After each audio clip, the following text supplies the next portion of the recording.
Solving by using BODMAS rule. एक word problem है जिसमें हम बात करते हैं जी। Anam family purchase 5 packets of cooking oil at the rate of rupees 121.80 per packet, 3 bags of rice at the rate of rupees 235.50 per bag, and 40 kilogram flour at the rate of rupees 42.70 per kilogram. Find the total amount paid by her. यानी अनम की family ने 5 packet cooking oil के खरीदे हैं, जबकि एक packet की जो प्राइस है वो 121.80 है। इसी तरह से 3 बैग उसने राइस के खरीदे, यानी चावल 3 बैग खरीदे, जबकि चावल के एक बैग की जो प्राइस है वो 235.50 है। और 40 किलोग्राम उसने फ्लावर खरीदा, जबकि एक जो किलोग्राम है उसकी प्राइस है 42.70। Find the total amount paid by हर। अब अगर देखें, मैं वन स्टेप में करना चाह रहा हूं। टोटल अमाउंट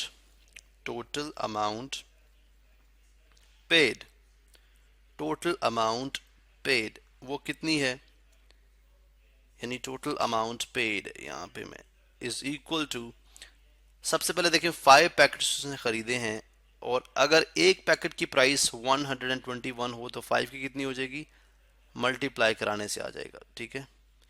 इसी तरह से अगर इसमें मैं ऐड करूंगा, यानी अभी मैं आपको एक बात समझाऊंगा कि डमास रूल या BODMAS रूल क्यों जरूरी है। इसमें ऐड करूंगा 3 बैग्स ऑफ राइस, यानी 3 बैग्स ने खरीदे, जबकि एक बैग की प्राइस 235.80 है, तो इसका मतलब है 3 मल्टीप्लाई बाय हो जाएगी, और प्लस 40 उसने किलोग्राम फ्लावर खरीदा है, जबकि एक जो किलोग्राम है उसकी प्राइस 42.70 है।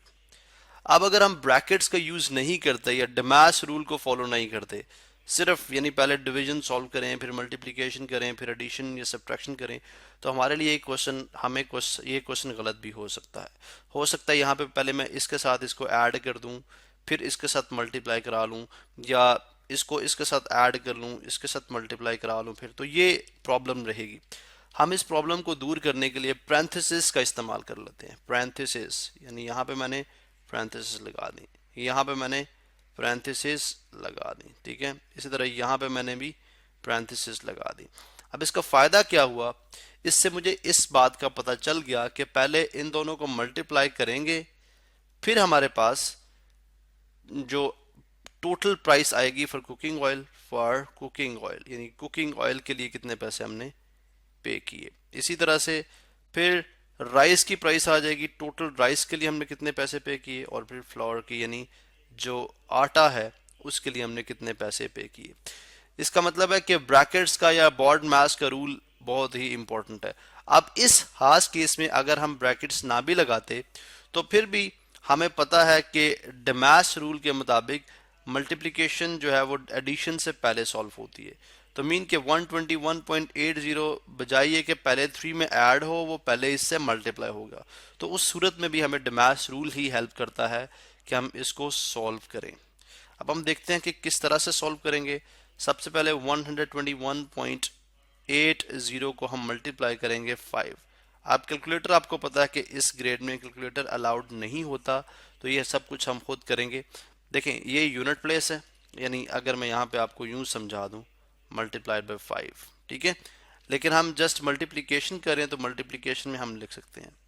तो आप फॉर द टाइम बीइंग, यानी अभी आप समझें कि देयर इज नो डेसिमल, तो आप सिंपली 12180 को मल्टीप्लाई करा रहे हैं 5 के साथ। 500, 8 5 40, 0 यहाँ पे लग गया, 4 कैरी, y1 टाइम 5 प्लस 4 9, 5 2 10, 0 यहाँ पे लग गया, और 5 1 5 और 6, तो ये बनता है 609। तो इसका मतलब क्या हुआ कि 609 तो हमारे आ रहे हैं सिर्फ इस कुकिंग ऑयल के ऊपर खर्च आ रहा है। ठीक है। और यानी 609.00 रुपीज़। इसी तरह से हम राइस का कैलकुलेट करते हैं और फ्लोर का कैलकुलेट करते हैं। अब इसको हम कंटिन्यू करते हैं नेक्स्ट वीडियो के अंदर, और देखते हैं कि हम किस तरह से इनको मल्टीप्लाई कर सकते हैं, एंड देन फाइनली ऐड करेंगे, जिससे हमें पता चलेगा कि अनम की फैमिली ने टोटल कितने पैसे पे किए ये सब चीज़ें खरीदने के लिए।